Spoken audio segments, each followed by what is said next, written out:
a dream that my four little children will one day live in a nation where they will not be judged by the color of their skin, but by the content of their character. I have a dream today. Martin Luther King Jr. was one of the principal leaders of the civil rights movement in the United States.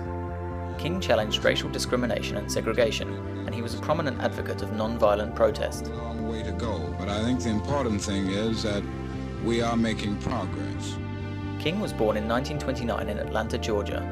He was ordained a Baptist minister at the age of 18. King then graduated from Morehouse College in 1948, and then from Crozar Theological Seminary in 1951. He met his future wife, Coretta Scott, whilst he was earning a doctoral degree in systematic theology at Boston University. King led the black boycott of segregated city bus lines in the mid-1950s.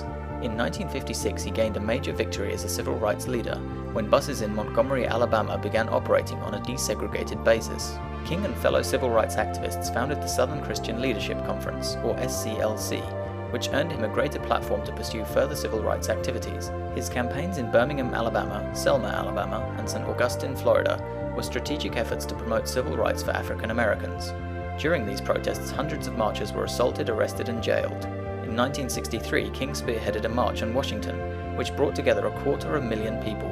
An end to racial segregation in public schools, and meaningful civil rights legislation, including a law prohibiting employers from racially discriminating, were among the topics discussed. In 1964, Martin Luther King Jr. was awarded the Nobel Peace Prize.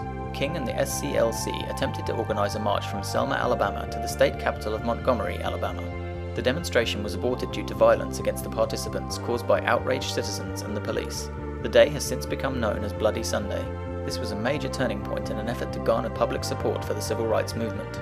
King's plans for a Poor People's March to Washington were interrupted when he took a trip to Memphis, Tennessee, in order to support sanitation workers who were on strike.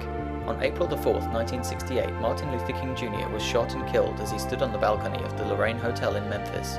James Earl Ray, a career criminal, pleaded guilty to the murder and was convicted shortly thereafter. In 1983, President Ronald Reagan signed a bill which honored King by designating January 20th as Martin Luther King Jr. Day. By January 17, 2000, the holiday was recognized in all 50 states.